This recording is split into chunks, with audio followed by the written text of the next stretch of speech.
आज हम भारत के रक्षा क्षेत्र की एक ऐसी कंपनी की बात करेंगे जो चुपचाप एक बहुत बड़ा बदलाव ला रही है। ये कंपनी पुर्जे बनाने के अपने 40 साल पुराने काम से आगे बढ़कर अब पूरे के पूरे हथियार सिस्टम बनाने के मैदान में उतर रही है। बिल्कुल। हमारे पास अपोलो माइक्रोसिस्टम्स लिमिटेड की हालिया अर्निंग्स कॉन्फ्रेंस कॉल का ट्रांसक्रिप्ट है और इसमें कुछ बहुत ही दिलचस्प बातें छिपी हुई हैं। हाँ, और ये कहानी सिर्फ एक तिमाही के मुनाफे की नहीं है। नहीं, ये कहानी है एक कंपनी के पूरे ट्रांसफॉर्मेशन की कि कैसे दशकों के रिसर्च और डेवलपमेंट के अनुभव को अब बड़े और कह सकते हैं महत्वाकांक्षी प्रोजेक्ट्स में बदला जा रहा है। तो चलिए इस कॉल की तह तक चलते हैं और देखते हैं कि इन शानदार नतीजों के पीछे की असली कहानी क्या है। ये सिर्फ आंकड़ों का खेल है या वाकई एक नई शुरुआत की दस्तक? बिल्कुल, और ये भारत की बदलती रक्षा नीति का एक जीता जागता उदाहरण भी है। तो शुरुआत वहीं से करते हैं जिसने सबका ध्यान खींचा है, इनके नतीजे। कंपनी ने अपनी अब तक की सबसे ज्यादा तिमाही आय और मुनाफा दर्ज किया है। पहली नजर में तो ये आंकड़े जबरदस्त लगते हैं। जबरदस्त हैं भी। छमाही आधार पर देखें तो रेवेन्यू यानी कंपनी की जो कुल कमाई है वो 42% बढ़ी है। 42%? हाँ। और जो बात और भी ज्यादा प्रभावशाली है वो है पैट, मतलब टैक्स चुकाने के बाद का जो नेट प्रॉफिट है वो 97% बढ़ा है। 97%, मतलब लगभग 2 गुना। एग्जैक्टली। तो ये सिर्फ एक अच्छी तिमाही नहीं है, ये एक जोरदार छलांग है। और हाँ, उनका ईबिटा मार्जिन भी बढ़कर 28% हो गया है, जो आसान भाषा में ये बताता है कि कंपनी अपने हर रुपए की कमाई पर पहले से ज्यादा मुनाफा बना रही है। मतलब उनके ऑपरेशन ज्यादा कुशल हो गए हैं। बिल्कुल। ठीक है, तो पैसा तो बन रहा है, लेकिन जो चीज मुझे इन आंकड़ों से भी ज्यादा दिलचस्प लगी वो है उनकी भाषा में बदलाव। हाँ, ये बहुत जरूरी पॉइंट है। कॉल में मैनेजमेंट ने जोर देकर कहा कि वो अब खुद को सब सिस्टम बनाने वाली कंपनी नहीं बल्कि एक संपूर्ण हथियार निर्माता के तौर पर देखते हैं। ये सिर्फ शब्दों का हेरफेर है या इसके कुछ गहरे मायने हैं? नहीं नहीं, ये बहुत बड़ा और सोचा समझा रणनीतिक बदलाव है। देखिए, पिछले 40 सालों से अपोलो क्या कर रही थी? वो डीआरडीओ के लिए जरूरी हिस्से बना रही थी, मिसाइलों के लिए। बिल्कुल, लगभग हर बड़ी स्वदेशी मिसाइल के लिए। लेकिन अब वो उस गेम से बाहर निकलना चाहते हैं। अब वो सिर्फ एक सप्लायर नहीं रहना चाहते। तो वो अब पूरी वैल्यू चेन में ऊपर जाना चाहते हैं। सही पकड़ें, ये भारत की आत्मनिर्भर भारत नीति का सीधा नतीजा है। सरकार अब ऐसी भारतीय कंपनियों को बढ़ावा दे रही है जो पूरा का पूरा हथियार खुद बना सकें। अच्छा। तो अपोलो अब उस टेबल पर बैठना चाहती है जहां असली बड़े सौदे होते हैं। ठीक है, तो वे एक संपूर्ण हथियार निर्माता बनने की बात तो कर रहे हैं, लेकिन सिर्फ कहने से तो नहीं होता। इतनी बड़ी महत्वाकांक्षा को हकीकत में बदलने के लिए जमीन पर भी तो तैयारी करनी होगी। बिल्कुल। यहीं पर शायद उनकी नई फैक्ट्री यूनिट 3 और वो बड़ी खरीदारी आइडियल एक्सप्लोजिव्स का जिक्र आता है। एकदम सही। ये दोनों कदम उनकी इसी नई पहचान को सच बनाने के लिए उठाए गए हैं। यूनिट 3 के तैयार होने पर उनकी उत्पादन क्षमता 1 या 2 गुना नहीं, 8 गुना। हाँ, 8 गुना बढ़ जाएगी। लेकिन ये सिर्फ जगह बढ़ाने के बारे में नहीं है।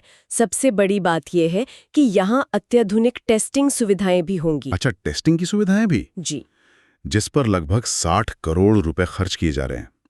इसका मतलब यह है कि अब उन्हें हर टेस्ट के लिए डीआरडीओ पर निर्भर नहीं रहना पड़ेगा। मतलब प्रोजेक्ट्स तेजी से पूरे होंगे, महीनों की बचत हो सकती है। बिल्कुल, और ये यूनिट अगले साल जून तक पूरी तरह से चालू हो जाएगी। और अब बात करते हैं उनकी दूसरी बड़ी चाल की, आइडियल एक्सप्लोसिव्स यानी आइडियल का अधिग्रहण। 107 करोड़ रुपए में 100% हिस्सेदारी। हाँ, ये मुझे थोड़ा चौंकाने वाला लगा। एक इलेक्ट्रॉनिक्स और सिस्टम्स बनाने वाली कंपनी अचानक से विस्फोटक बनाने वाली कंपनी क्यों खरीद रही है? ये एक बहुत ही स्मार्ट मूव है। इसे आप एक ही तीर से 2 निशाने लगाना कह सकते हैं। बिजनेस की भाषा में इसे बैकवर्ड और फॉरवर्ड इंटीग्रेशन कहते हैं। थोड़ा आसान भाषा में समझाएंगी? जरूर। बैकवर्ड इंटीग्रेशन का मतलब है कि अब हथियार बनाने के लिए जो विस्फोटक यानी एक्सप्लोजिव्स चाहिए वो उन्हें बाहर से नहीं खरीदने पड़ेंगे। सही, वो अपनी ही कंपनी आइडियल से लेंगे, तो सप्लाई पर पूरा कंट्रोल हो गया। अच्छा, और फॉरवर्ड इंटीग्रेशन? फॉरवर्ड इंटीग्रेशन का मतलब वो आइडियल के बनाए विस्फोटकों का इस्तेमाल अपने बड़े ज्यादा मुनाफे वाले हथियार सिस्टम में करेंगे, जैसे टॉर्पीडो और मिसाइलों में। समझ गया, मतलब पूरी सप्लाई चेन पर अब उनका अपना कंट्रोल होगा। एक तरफ यूनिट 3 जहां हथियार बनेंगे और दूसरी तरफ आइडियल जहां से उन हथियारों के लिए विस्फोटक मिलेंगे। एग्जैक्टली वो सिर्फ एक फैक्ट्री नहीं बना रहे हैं बल्कि एक पूरी इकोसिस्टम तैयार कर रहे हैं। कमाल है। हाँ, और मैनेजमेंट का लक्ष्य बहुत बड़ा है। कॉल में मजाक में ये भी कहा गया कि आइडियल आगे चलकर अपोलो जितनी बड़ी कंपनी बन सकती है। अच्छा। जी, वे आइडियल को पूरी तरह से बदलने की योजना बना रहे हैं। वहाँ हाई एनर्जी विस्फोटक बनाए जाएंगे और तोपों की गोलों को भरने के लिए फिलिंग लाइंस भी तैयार होंगी। 8 गुना क्षमता बढ़ाना, एक पूरी कंपनी खरीद लेना, ये सब सुनने में तो बहुत महत्वाकांक्षी लगता है। लेकिन सवाल यह है कि क्या उनके पास इस बड़ी हुई क्षमता को इस्तेमाल करने के लिए पर्याप्त ऑर्डर हैं? मतलब भविष्य की पाइपलाइन कैसी दिख रही है? देखिए, मौजूदा ऑर्डर बुक लगभग 800 करोड़ रुपए की है। ठीक है। लेकिन असली बड़ी चीजें तो अभी पाइपलाइन में है। कुछ बहुत बड़े राष्ट्रीय प्रोग्राम्स में उनकी सीधी भूमिका है। जैसे टॉर्पीडो की बात करें, ये वो हथियार हैं जो पनडुब्बियों को निशाना बनाते हैं। इसमें 2 बड़े प्रोग्राम्स चल रहे हैं, ALWT और EHWT। इन दोनों में अपोलो की बड़ी हिस्सेदारी है। और मिसाइलों का क्या? ब्रह्मोस का भी जिक्र था। हाँ, ब्रह्मोस मिसाइल के नए एक्सटेंडेड रेंज वर्जन में भी उनका योगदान है। इसके अलावा QRSAM मिसाइल सिस्टम से भी एक बड़ा ऑर्डर मिलने की उम्मीद है।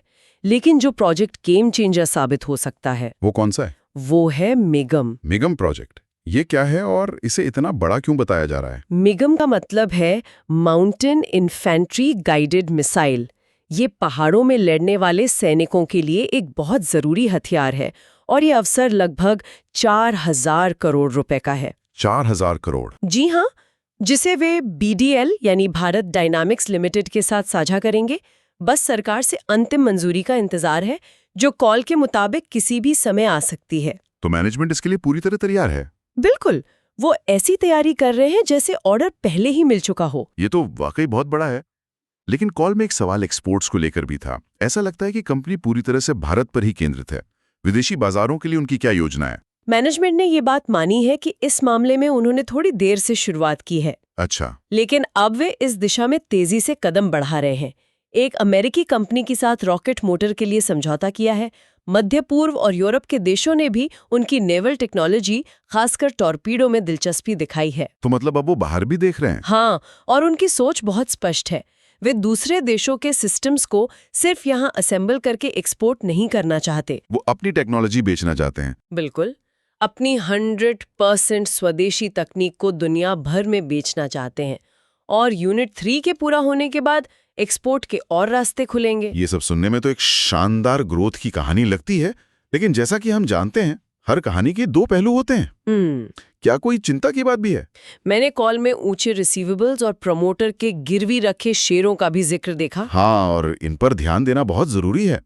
देखिए, 8 गुना क्षमता बढ़ाना और एक कंपनी खरीद लेना, इसमें भारी निवेश लगता है। इसी से जुड़ा सवाल उठता है कैश फ्लो का, पैसे के आने जाने का। सही। कंपनी के रिसीवेबल्स, यानी वो पैसा जो उन्हें ग्राहकों से मिलना बाकी है, वो ज्यादा है।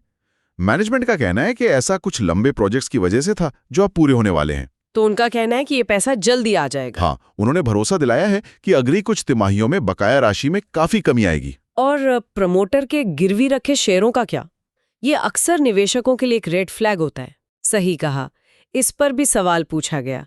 मैनेजमेंट ने बताया कि गिरवी रखे शेयरों की संख्या को लगातार कम किया जा रहा है और उनका लक्ष्य अगले 6 महीनों में से पूरी तरह से खत्म करने का है। अच्छा, तो वो इसे सुलझा रहे हैं? जी, अगर वे ऐसा कर पाते हैं तो ये मैनेजमेंट के आत्मविश्वास और कंपनी की वित्तीय सेहत में सुधार का एक बड़ा संकेत होगा। तो हाँ, ये जोखिम है, लेकिन मैनेजमेंट इनके बारे में जानता है और उन्हें दूर करने के लिए योजना भी बता रहा है। तो कुल मिलाकर ये एक ऐसी कंपनी की तस्वीर है जो दशकों की अपनी R&D की नींव पर एक बिल्कुल नई और कहीं ज्यादा बड़ी इमारत खड़ी कर रही है। मतलब पुर्जे बनाने से लेकर पूरे हथियार सिस्टम बनाने तक का सफर। सही कहा। इस पूरी कहानी का सार यही है कि गहरे तकनीकी अनुभव का इस्तेमाल अब बड़े पैमाने पर व्यावसायिक सफलता में बदला जा रहा है। आइडियल एक्सप्लोजिव्स का अधिग्रहण और यूनिट 3 का निर्माण इस बड़ी छलांग के लिए लॉन्च पैड की तरह है। तो अब देखने वाली बात यह होगी कि क्या वे इस नई तेज रफ्तार को संभाल पाते हैं या नहीं। बिल्कुल, अगले 12 से 18 महीने उनके लिए सबसे अहम होने वाले हैं। अंत में श्रोताओं के लिए एक विचार छोड़ जाते हैं। कंपनी ने बताया कि वे अगले 2 सालों में 12 से 13 नए तरह के हथियार प्रोडक्ट्स का एक गुलदस्ता तैयार कर रहे हैं। हाँ, जिसमें पनडुब्बी रोधी रॉकेट से लेकर अंडर वाटर माइंस तक सब कुछ शामिल है। तो सोचने वाली बात यह है कि एक कंपनी के लिए इतने विविध और जटिल R&D पाइपलाइन को एक साथ संभालना कितना चुनौतीपूर्ण होता है। और अगर इनमें से कुछ प्रोजेक्ट्स में भी देरी होती है, तो रक्षा जैसे अत्यधिक रेगुलेटेड क्षेत्र में इसके क्या जोखिम हो सकते हैं? क्या महत्वाकांक्षा कभी-कभी क्षमता पर भारी पड़ सकती है?